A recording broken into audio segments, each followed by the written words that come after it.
한국은 끝났다. 2019년 7월 모두가 그렇게 말했습니다. 일본이 방아쇠를 당겼습니다. 핵심 소재 수출을 막았죠.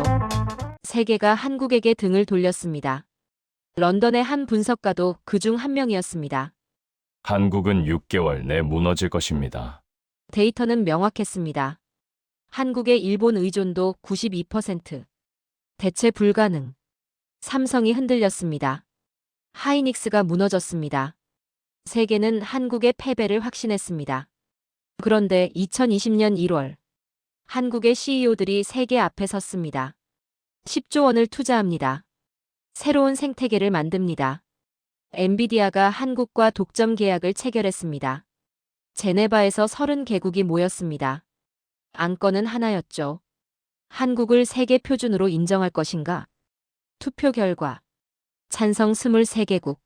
무너지던 한국이 기준이 됐습니다. 일본이 조롱하던 기술이 표준이 됐습니다. 6개월 만에 세상이 뒤집혔습니다. 한국의 심장이 다시 뛰기 시작한 현장이었습니다. 역사는 기억합니다.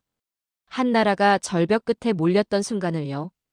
2019년 7월 일본의 수출 규제가 한국을 겨냥했습니다. 세계 시장이 얼어붙었고 전문가들이 단언했죠. 한국은 끝났다. 그중 한 명이 마커스 레인이었습니다. 런던의 냉철한 분석가, 숫자로 운명을 예측하는 남자였죠. 그는 확신했습니다.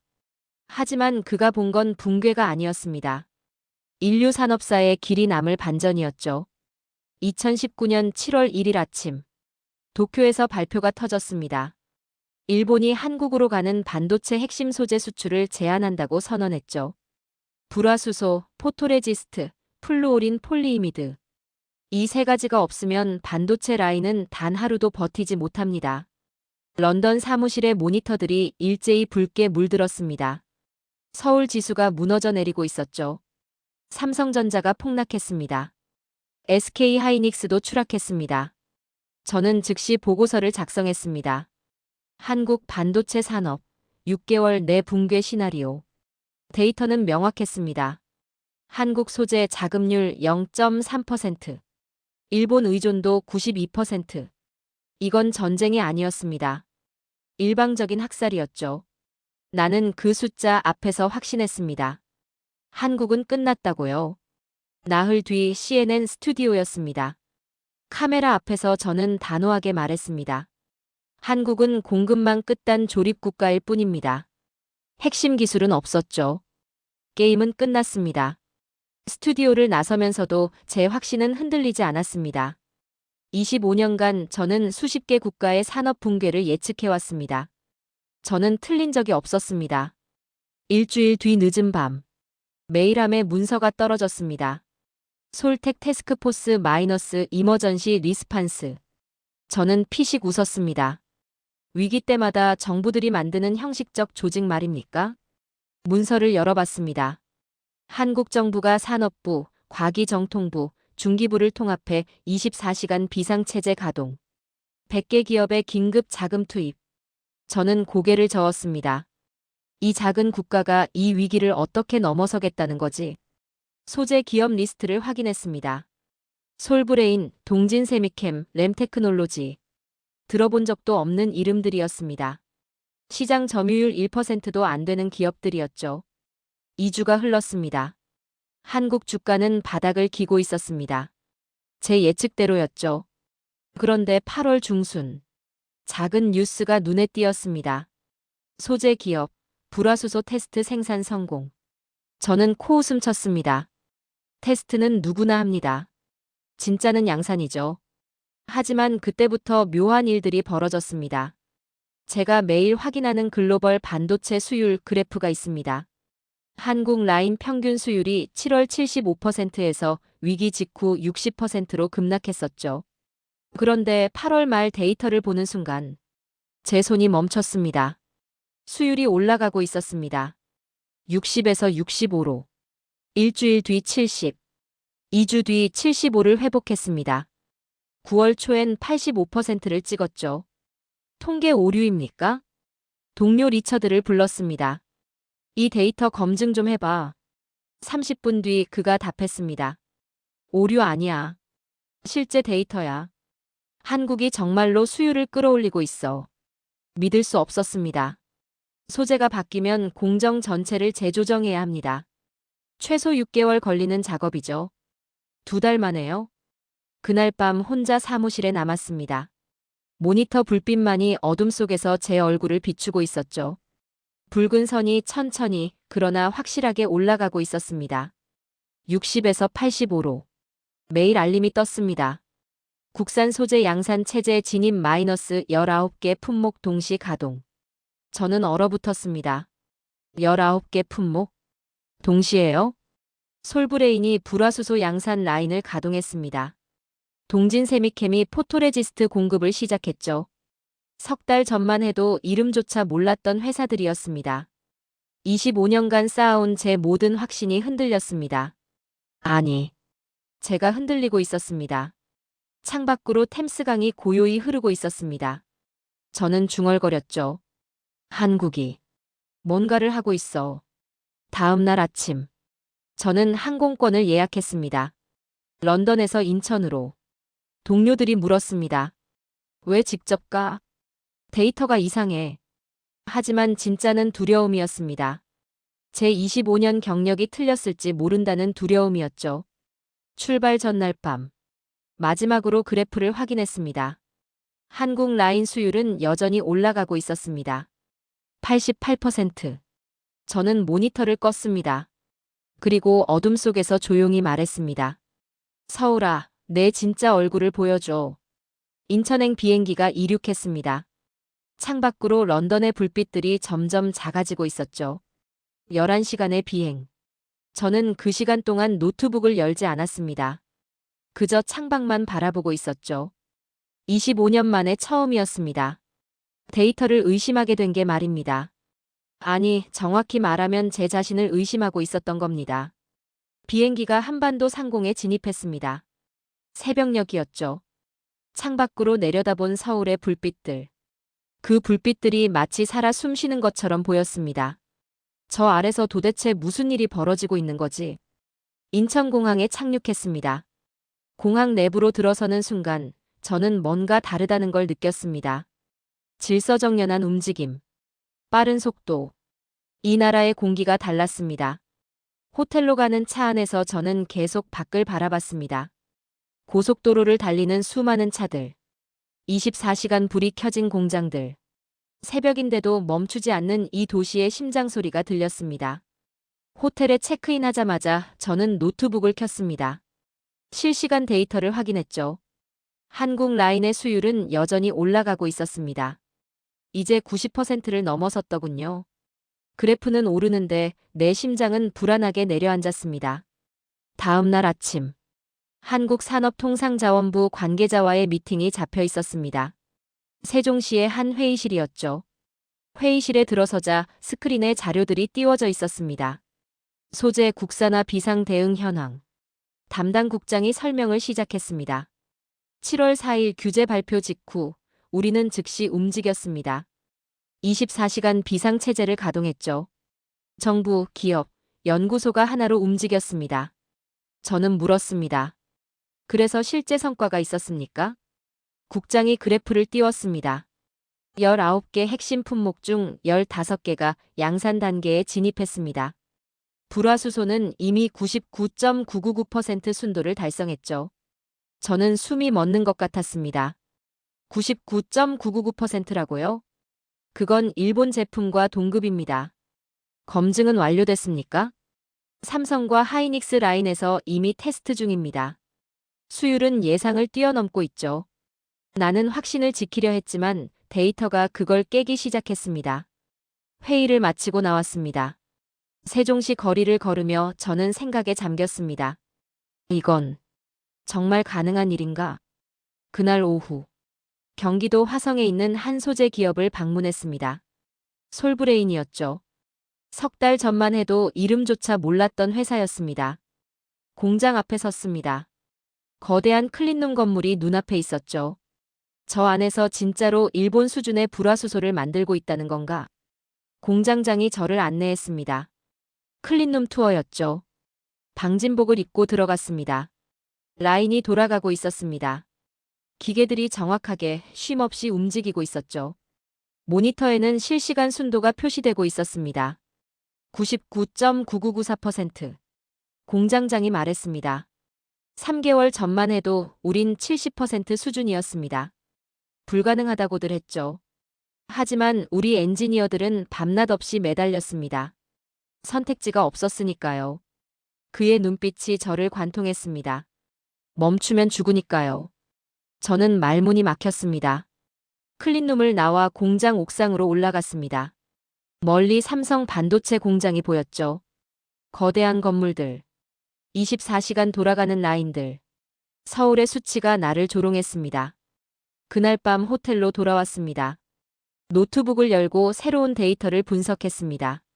한국의 반도체 수출액이 오히려 증가하고 있었습니다. 불화수소 국산화율이 30%를 넘어섰더군요. 저는 새 보고서를 작성하기 시작했습니다. 하지만 손가락이 키보드 위에서 멈췄습니다. 뭐라고 써야 하지? 25년간 저는 확신을 가지고 보고서를 썼습니다. 하지만 지금은 달랐습니다. 제 눈으로 직접 본 것들이 제 머릿속 모든 공식을 뒤흔들고 있었죠. 새벽 3시였습니다. 저는 노트북을 덮었습니다. 그리고 창밖을 바라봤습니다. 서울의 불빛들이 여전히 빛나고 있었습니다. 멈추지 않는 심장처럼 말이죠. 저는 중얼거렸습니다. 이건 오류가 아니야. 다음 날 아침, 저는 추가 일정을 잡았습니다. 더 많은 공장을 봐야 했습니다. 더 많은 데이터를 확인해야 했습니다. 아니, 정확히는 제 눈으로 직접 확인해야 했습니다. 이 나라가 정말로 불가능을 가능으로 만들고 있는지를요. 결국 나는 비행기 표를 눌렀습니다. 직접 봐야 했습니다. 그리고 지금 저는 그 현장 한가운데 서 있었습니다. 이틀째 아침이었습니다. 저는 경기도 평택으로 향하는 차 안에 있었습니다. 목적지는 삼성전자 반도체 공장이었죠.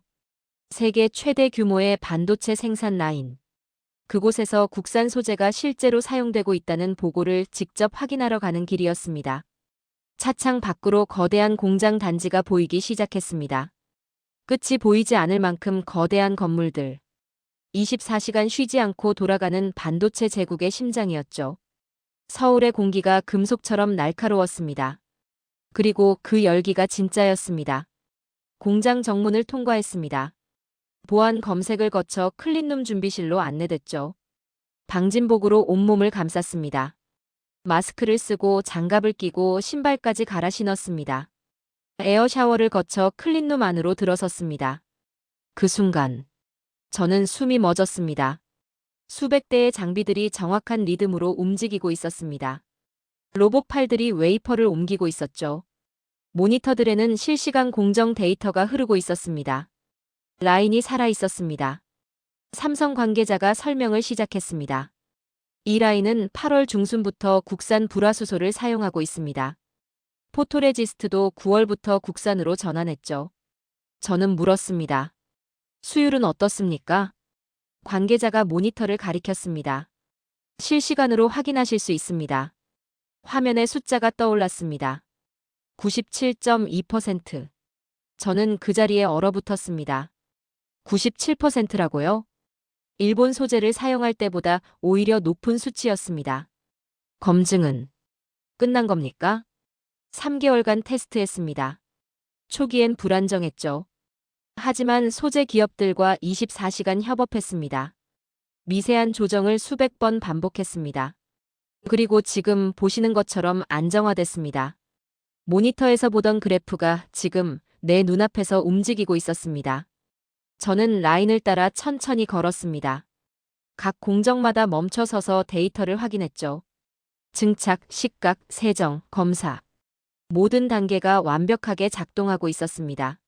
이건 어떻게 가능한 겁니까? 관계자가 조용히 답했습니다. 불가능하다고 생각했습니다, 처음엔. 하지만 멈출 수 없었습니다. 이 라인이 멈추면 글로벌 공급망 전체가 마비됩니다. 우리뿐만 아니라 전 세계가 영향을 받죠. 그래서 우린 선택했습니다. 불가능을 가능으로 만들기로. 그의 목소리에는 자부심이 묻어 있었습니다. 하지만 오만은 없었죠.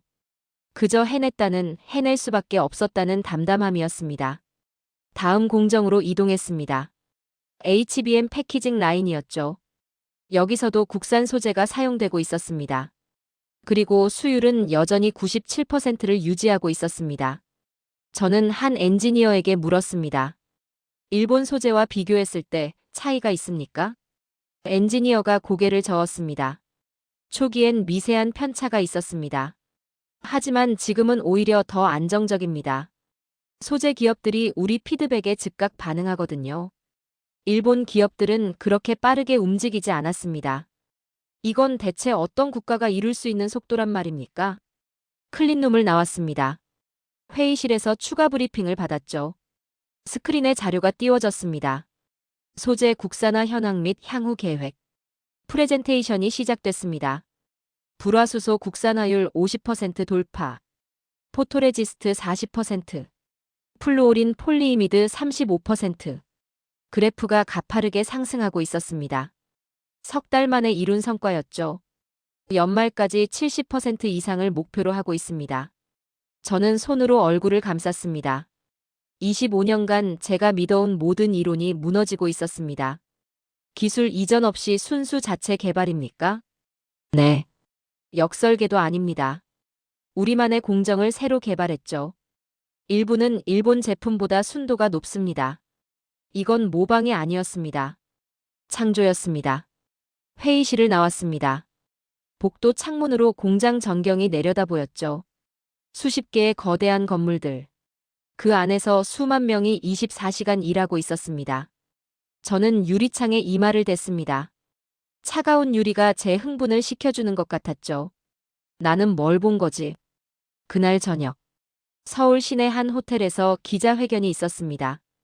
글로벌 산업 전문가들이 모인 자리였죠. 저도 패널로 초청받았습니다. 한국의 소재 국산화에 대한 평가를 해달라는 요청이었습니다. 무대에 올랐습니다. 수백 명의 청중이 저를 바라보고 있었죠. 사회자가 물었습니다. 마커스 레인 박사님, 석 달 전 CNN 인터뷰에서 한국은 6개월 내 붕괴한다고 하셨는데요. 지금은 어떻게 평가하십니까? 청중석이 조용해졌습니다. 저는 천천히 마이크를 들었습니다. 심장이 뛰고 있었죠. 저는 틀렸습니다. 정적이 흘렀습니다.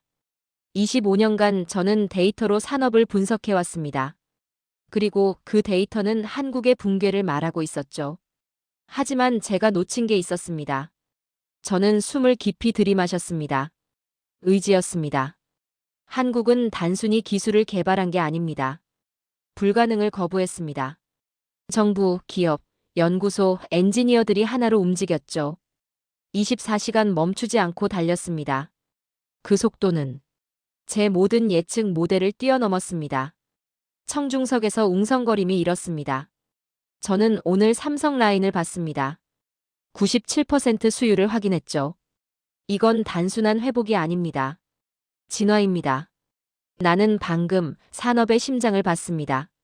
그 심장은 한국에 있었습니다. 제 분석은 틀렸습니다. 하지만 한국은 틀리지 않았습니다. 저는 오늘 역사의 현장을 목격했습니다. 마이크를 내려놓았습니다. 청중석에서 박수가 터져나왔습니다. 천천히, 그리고 점점 커지는 박수 소리. 저는 무대를 내려왔습니다. 다리가 후들거렸죠. 그날 밤, 호텔 방으로 돌아와 창밖을 바라봤습니다. 서울의 야경이 펼쳐져 있었습니다. 저는 노트북을 열었습니다. 새로운 보고서를 작성하기 시작했죠. 제목은 이랬습니다. 한국의 기적 마이너스 불가능을 가능으로 만든 90일. 손가락이 키보드 위에서 춤췄습니다. 25년 만에 처음으로 저는 경외심을 담아 보고서를 쓰고 있었습니다. 보고서를 발송한 다음 날, 전 세계 언론이 들끓기 시작했습니다. K- 소재 기적, 일본 대체 성공. 한국 90일 만에 불가능을 현실로. 뉴욕타임스, 파이낸셜타임스, 월스트리트 저널. 모든 매체가 한국을 주목하고 있었습니다. 저는 런던 동료 리처드에게서 전화를 받았습니다. 마커스, 내 보고서 때문에 난리야. 투자자들이 입장을 바꾸고 있어. 그럴 만해. 내가 직접 봤으니까. 하지만 일부는 회의적이야. 일시적 현상 아니냐고 묻더군. 저는 창밖을 바라봤습니다. 여전히 멈추지 않는 서울의 불빛들. 일시적이 아니야. 이건 시작일 뿐이야. 그날 오후 한 소식이 들려왔습니다. 일본 기자단이 한국 소재 공장 시찰을 요청했다는 거였죠. 저도 동행했습니다. 버스 안. 일본 기자들의 표정은 복잡했습니다. 경계심과 호기심이 뒤섞인 눈빛이었죠. 공장에 도착했습니다. 클린룸 투어가 시작됐습니다. 일본 기자 한 명이 물었습니다. 품질은 정말 동등합니까? 공장장이 답했습니다. 직접 데이터를 보시죠. 모니터에 비교 그래프가 떠올랐습니다. 일본 제품과 한국 제품의 순도 비교. 거의 차이가 없었습니다. 어떤 항목은 오히려 한국 제품이 높았죠. 일본 기자들이 침묵했습니다. 그 침묵이 모든 걸 말해주고 있었습니다. 기적이라니 언론은 늘 과장한다. 하지만 이번엔 근거가 있었습니다. 일본 기자단이 떠난 뒤 저는 한국에 더 머물기로 결정했습니다. 대기업만 본 게 아닙니다. 진짜 기적은 그 아래에 있을지도 모른다는 생각이 들었죠. 다음 날 아침 저는 경기도 안산의 한 중소기업을 찾았습니다. 램테크놀로지. 직원 200명 규모의 작은 회사였죠. 공장 입구에 섰습니다. 대기업 공장과는 확연히 달랐습니다. 건물 규모도 작았고 시설도 소박했습니다. 이런 곳에서 정말 일본을 대체할 소재를 만들고 있다는 건가? 대표이사가 직접 나와 맞이했습니다. 50대 중반으로 보이는 남자였죠. 손에는 기름때가 묻어 있었습니다. 직접 현장에 들어가십니까? 매일 들어갑니다. 우리 같은 중소기업은 대표가 가장 숙련된 기술자여야 하니까요. 공장 안으로 들어갔습니다. 라인은 삼성보다 훨씬 작았습니다. 하지만 그 안에서 일하는 사람들의 눈빛은 달랐죠. 절박함과 자부심이 동시에 보였습니다. 7월 규제 발표 후 어떻게 대응하셨습니까?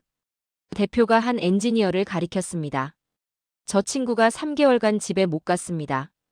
공장에서 먹고 자면서 개발에 매달렸죠. 엔지니어가 다가왔습니다. 30대 초반으로 보이는 청년이었습니다. 눈 밑에 다크서클이 짙게 패여 있었죠. 저는 그에게 물었습니다. 왜 그렇게까지 하셨습니까? 그가 조용히 답했습니다. 우린 포기할 수 없었어요. 멈추면 죽으니까요. 우리 회사만이 아닙니다. 삼성도 하이닉스도 나라 전체가 멈출 뻔했으니까요. 그의 말에는 과장이 없었습니다. 그저 담담한 진실이었죠. 성공 확률이 낮았을 텐데요. 처음엔 10%도 안 된다고 생각했습니다. 하지만 안 되면 또 하고 또 해야 했어요. 선택지가 없었으니까요. 이 공장의 불빛은 결코 꺼지지 않았습니다. 실험실로 이동했습니다. 작은 공간이었지만 최신 분석 장비들이 빼곡했죠. 이 장비들은 언제 들여오셨습니까? 7월 둘째 주입니다. 정부 긴급 지원금으로 구입했죠. 평소 같으면 승인에 6개월 걸렸을 겁니다. 하지만 일주일 만에 나왔습니다. 대표가 한 샘플을 보여줬습니다. 이게 우리가 만든 포토레지스트입니다. 순도 99.98%. 삼성 라인에서 지금 쓰이고 있죠. 저는 그 작은 병을 들여다봤습니다. 투명한 액체. 그 안에 한 나라의 운명이 담겨 있었습니다. 어떤 기분이십니까? 대표가 웃었습니다. 하지만 눈가에는 눈물이 맺혀 있었죠. 평생 일본 뒤만 쫓아왔습니다. 우린 항상 2등이었어요. 하지만 이번엔 달랐습니다. 우리가 만들지 않으면 이 나라가 멈춥니다. 그 책임감이 우릴 여기까지 끌고 왔습니다. 나는 논문이 아니라 땀으로 쓴 기적을 보고 있었습니다. 다음 공장으로 이동했습니다. 동진 세미캠. 역시 중소기업이었죠. 여기서도 같은 이야기를 들었습니다. 밤샘 개발. 수백 번의 실패. 그리고 마침내 찾아낸 성공. 한 기술자가 말했습니다. 1247번 실패했습니다. 1248번째에 성공했죠. 저는 숨이 멎었습니다. 1247번이라고요? 포기하고 싶지 않았습니까? 매일 포기하고 싶었습니다. 하지만 포기하는 순간 우리나라가 무너진다고 생각했어요. 그래서 다시 일어섰습니다. 그래프가 인간의 의지를 따라잡을 수 있을까? 일주일 뒤 충격적인 뉴스가 터졌습니다. 한국산 불화수소, 일본 시장 첫 수출. 저는 기사를 보고 눈을 의심했습니다. 일본이 한국산을 샀다고요? 수출한 기업은 솔브레인이었습니다. 일본의 한 중견 반도체 기업이 주문했다는 거였죠. 이건 단순한 무역이 아니었습니다. 상징이었습니다. 3개월 전만 해도 일본은 한국의 생명줄을 쥐고 있었습니다. 그런데 지금은 한국 제품을 사고 있었죠. 저는 보고서를 찢었습니다. 아니, 정확히는 삭제키를 눌렀습니다. 한국 붕괴 시나리오. 그 파일을 영구 삭제했죠. 그래프는 틀렸고 인간이 옳았습니다. 다음 주 서울국제산업포럼이 열렸습니다. 저도 연사로 초청받았죠. 코엑스 대회의실. 1000명이 넘는 청중이 모였습니다. 제 차례가 왔습니다. 무대에 올랐죠. 저는 3개월 전 한국의 실패를 예측했습니다. 청중이 조용해졌습니다. 데이터가 그렇게 말하고 있었으니까요. 하지만 저는 한 가지를 계산하지 못했습니다. 저는 스크린을 가리켰습니다. 한국 중소기업들의 사진이 떠올랐죠. 이 사람들을 말입니다. 이름도 모르는 중소기업의 엔지니어들. 밤샘으로 실험하고 1000번 넘게 실패하고 그래도 다시 일어선 사람들. 저는 그들의 의지를 데이터로 측정할 수 없었습니다. 목소리가 떨렸습니다. 한국의 대응 속도는 교과서에 실릴 것입니다. 아니, 실려야 합니다. 이건 단순한 기술 개발이 아닙니다. 국가 전체가 하나의 목표를 향해 움직인 기적입니다. 박수가 터져나왔습니다. 저는 25년간 산업을 분석해왔습니다. 하지만 오늘 제가 쓰는 새로운 보고서의 제목은 이렇습니다. 스크린에 제목이 떠올랐습니다. 한국, 위기를 기회로 마이너스 새로운 산업 교과서. 오늘 내 입에서 처음으로 존경이라는 단어가 흘러나왔습니다. 무대를 내려왔습니다. 한 한국 기자가 다가왔습니다. 박사님, 지금 기분이 어떠십니까? 저는 잠시 생각했습니다. 그리고 답했습니다. 부끄럽습니다. 그리고 감사합니다. 한국이 제게 가르침을 줬습니다. 숫자로 측정할 수 없는 것들이 세상을 바꾼다는 걸 말입니다. 그날 밤 호텔방에서 저는 오래된 동료에게 이메일을 썼습니다. 리처드, 나는 지금 역사의 전환점을 목격하고 있네. 한국은 단순히 살아남은 게 아니야. 진화했어. 그리고 세계는 이제 그들을 배우기 시작할 거야. 발송 버튼을 눌렀습니다. 창밖으로 서울의 밤이 빛나고 있었습니다. 한국의 성공 소식이 전 세계로 퍼져나갔습니다. 하지만 모두가 환영한 건 아니었죠. 10월 초, 미국 워싱턴에서 이상한 움직임이 포착됐습니다. 일부 의회 의원들이 한국의 급격한 성장을 검증해야 한다는 발언을 쏟아냈죠. 유럽도 마찬가지였습니다. 독일 산업계가 한국 제품에 대한 정밀 감사가 필요하다고 주장하기 시작했습니다. 세계는 그들을 막기 시작했습니다. 저는 런던 동료들과 화상회의를 했습니다. 마커스, 한국에 대한 견제가 시작됐어. 이건 시험이야. 알고 있어. 하지만 한국은 버틸 거야. 어떻게 확신해? 내가 봤으니까. 그런데 10월 중순. 예상치 못한 뉴스가 터졌습니다. 삼성 HBM 라인 수율 급락 마이너스 15% 하락 추정. 루머였습니다. 하지만 시장은 즉각 반응했죠. 삼성 주가가 5% 급락했습니다. 하이닉스도 떨어졌습니다. 저는 즉시 서울의 담당자에게 연락했습니다. 무슨 일입니까? 루머입니다. 사실이 아닙니다. 하지만 시장은 믿고 있어요. 지금 확인 중입니다. 그날 밤, 한국 정부가 긴급 성명을 발표했습니다. 사실 확인 중. 24시간 내 발표 예정. 시장은 요동쳤습니다. 글로벌 투자자들이 한국 반도체 주식을 팔기 시작했죠. 이건 시험이었습니다. 다음 날 아침, 저는 다시 평택으로 향했습니다. 직접 확인해야 했습니다. 공장은 긴장감으로 가득했습니다. 엔지니어들이 분주하게 움직이고 있었죠. 실제 상황이 어떻습니까? 삼성 관계자가 솔직하게 답했습니다. 일부 라인에서 미세한 불량이 발견됐습니다. 하지만 15%는 과장입니다. 실제론 2% 수준이죠. 원인은요?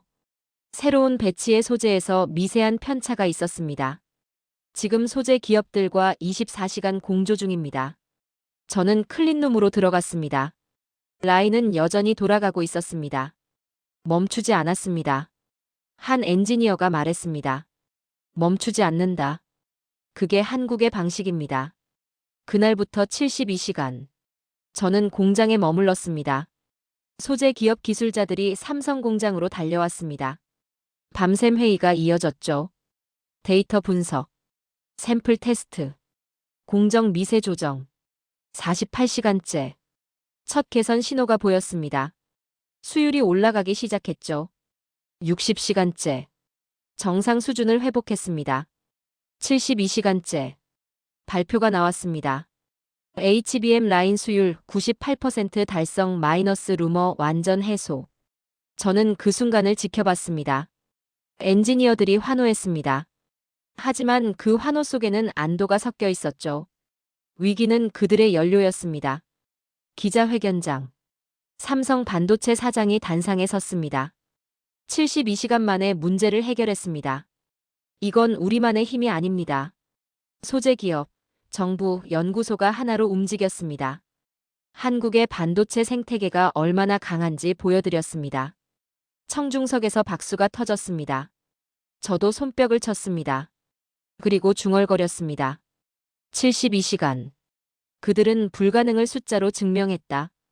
그날 밤 글로벌 언론이 일제히 보도했습니다. K-라인은 꺾이지 않았다. 72시간의 기적, 한국 또다시 증명하다. 저는 새로운 보고서를 작성했습니다. 제목은 이랬습니다. 한국 반도체 마이너스 위기 대응 능력의 새로운 기준. 발송 버튼을 누르며 생각했습니다. 나는 수많은 실패를 봐왔다. 그러나 이건 달랐다. 한국은 위기를 두려워하지 않았습니다. 오히려 기다렸던 것 같았죠. 이건 반전이 아니었습니다. 진화였습니다.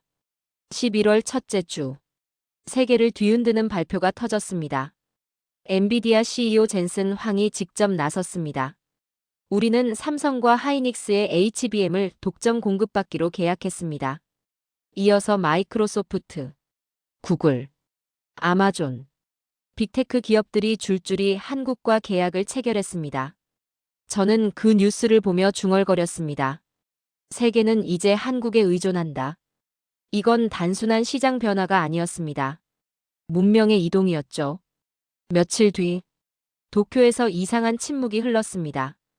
일본 언론들이 처음으로 한국 반도체를 일면에 실었죠. K-반도체 시대 개막. 일본, 한국에 추월당하다. 저는 그 헤드라인을 보며 생각했습니다. 그들이 침묵했다. 그게 바로 답이었다. 11월 중순. 저는 영국 옥스퍼드 산업포럼에 연사로 초청받았습니다. 주제는 글로벌 반도체 산업의 미래였죠. 옥스퍼드 대강당. 500명의 산업 전문가들이 모였습니다. 제 차례가 왔습니다. 단상에 섰죠. 신사숙녀 여러분. 저는 스크린을 켰습니다. 세계 지도가 떠올랐습니다. 21세기 산업 패권의 좌표는 어디일까요?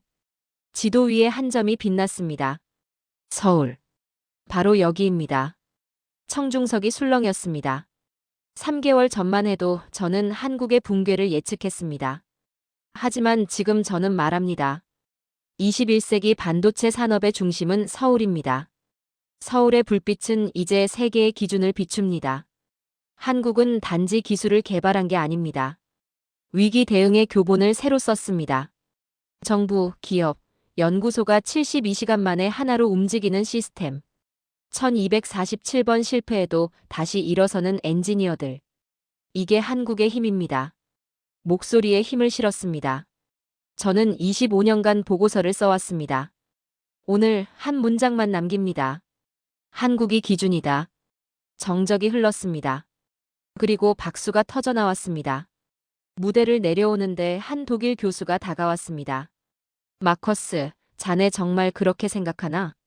저는 그의 눈을 똑바로 바라봤습니다. 내가 직접 봤습니다.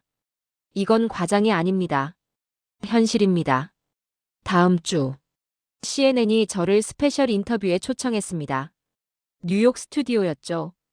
앵커가 물었습니다. 박사님은 3개월 전 이 자리에서 한국의 붕괴를 예측하셨습니다. 지금은 정반대를 말씀하시는데요. 저는 침착하게 답했습니다. 네. 제가 틀렸습니다. 하지만 그게 중요한 게 아닙니다. 중요한 건 한국이 무엇을 증명했느냐는 겁니다. 무엇을 증명했습니까? 한국은 단지 기술을 만든 게 아닙니다. 위기를 기회로 바꾸는 방법을 보여줬습니다. 이건 모든 국가가 배워야 할 교훈입니다. 이건 단지 기술의 승리가 아니다. 인간의 승리다. 인터뷰가 방송된 뒤 제 이메일이 폭발했습니다. 전 세계 기업들이 물었습니다. 한국의 비결이 뭡니까? 저는 같은 답을 보냈습니다. 의지입니다. 그리고 속도입니다. 12월 초 놀라운 소식이 들려왔습니다. 글로벌 반도체 기업들이 서울과 평택에 본사를 설립하기 시작했습니다. 공급망 재편이 시작된 거죠.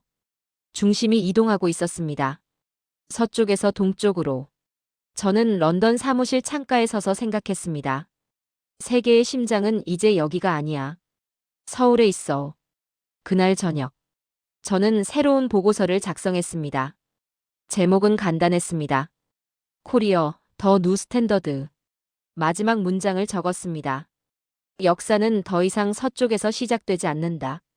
새로운 시작은 한국에서 일어나고 있다. 발송 버튼을 눌렀습니다. 창밖으로 템스강이 흐르고 있었습니다.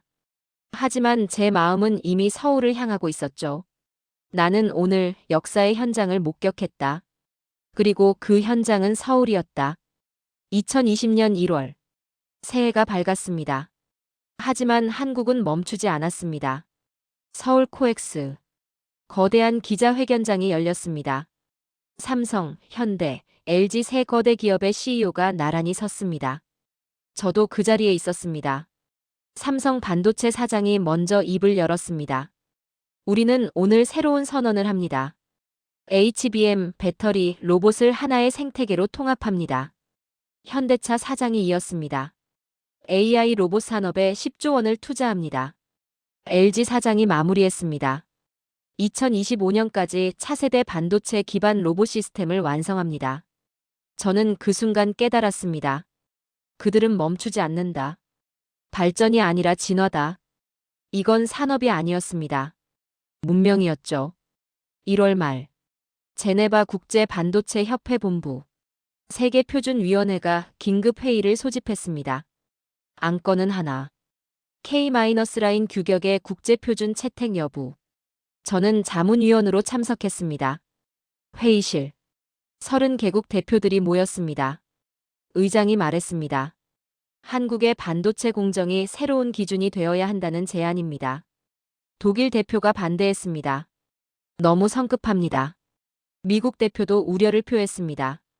검증이 필요합니다. 저는 손을 들었습니다. 발언권을 얻었죠. 신사숙녀 여러분. 모두가 저를 바라봤습니다. 저는 6개월간 한국을 지켜봤습니다. 그들의 공정을 직접 확인했죠. 이건 제안이 아닙니다. 현실입니다. 목소리에 힘을 실었습니다. 한국은 이미 글로벌 공급망의 중심입니다. 엔비디아, 구글, 마이크로소프트가 의존하고 있죠. 우리가 인정하든 안 하든 세계는 이미 K-라인을 따르고 있습니다. 정적이 흘렀습니다. 추격자가 표준이 된 순간입니다. 투표가 진행됐습니다. 찬성 23개국, 반대 7개국. K-라인이 국제표준으로 채택됐습니다. 세계를 움직이는 기준, 그 이름은 KOREA. 2월 초. 저는 런던 사무실로 돌아왔습니다. 하지만 제 마음은 이미 바뀌어 있었죠. 책상 앞에 앉았습니다. 새로운 보고서를 작성하기 시작했습니다. 제목을 적었습니다. 코리어, 더 펄스 오브 더 퓨처. 손가락이 키보드 위에서 춤췄습니다. 한국은 단순히 위기를 극복한 게 아니다. 새로운 산업 철학을 만들어냈다. 정부, 기업, 개인이 하나의 목표를 향해 움직이는 시스템. 72시간 내 위기를 해결하는 속도. 1247번 실패해도 다시 일어서는 의지. 이것이 21세기 산업의 새로운 기준이다. 나는 수많은 국가를 분석했지만 이번엔 한 나라만 썼다. 한국은 더 이상 추격자가 아니다. 그들은 이제 기준이다. 세계는 한국을 따라가고 있다. 이건 기술의 승리가 아니다. 철학의 승리다. 마지막 문장을 적었습니다. 역사는 더 이상 서쪽에서 시작되지 않는다. 새로운 시작은 한국에서 일어나고 있다.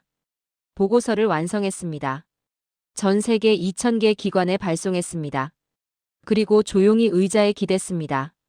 2월 15일 밤. 저는 다시 서울행 비행기에 올랐습니다. 이번엔 분석가로서가 아니었습니다. 증인으로서였죠. 인천공항에 도착했습니다. 택시를 타고 한강으로 향했습니다. 한강 다리 위에 섰습니다. 2월의 차가운 바람이 얼굴을 스쳤습니다. 서울의 불빛들이 강물에 반사되고 있었습니다. 24시간 멈추지 않는 이 도시의 심장. 저는 난간에 손을 얹었습니다. 그리고 조용히 말했습니다. 나는 마커스 레인.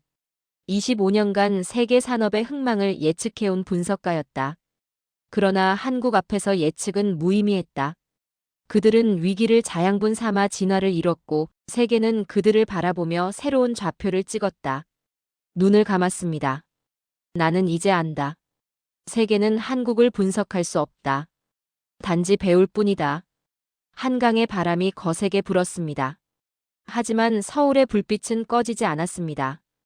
역사는 언제나 동쪽에서 다시 태어난다. 그리고 그 이름은. 저는 눈을 떴습니다. 서울의 야경을 바라보며 마지막 말을 했습니다. KOREA다.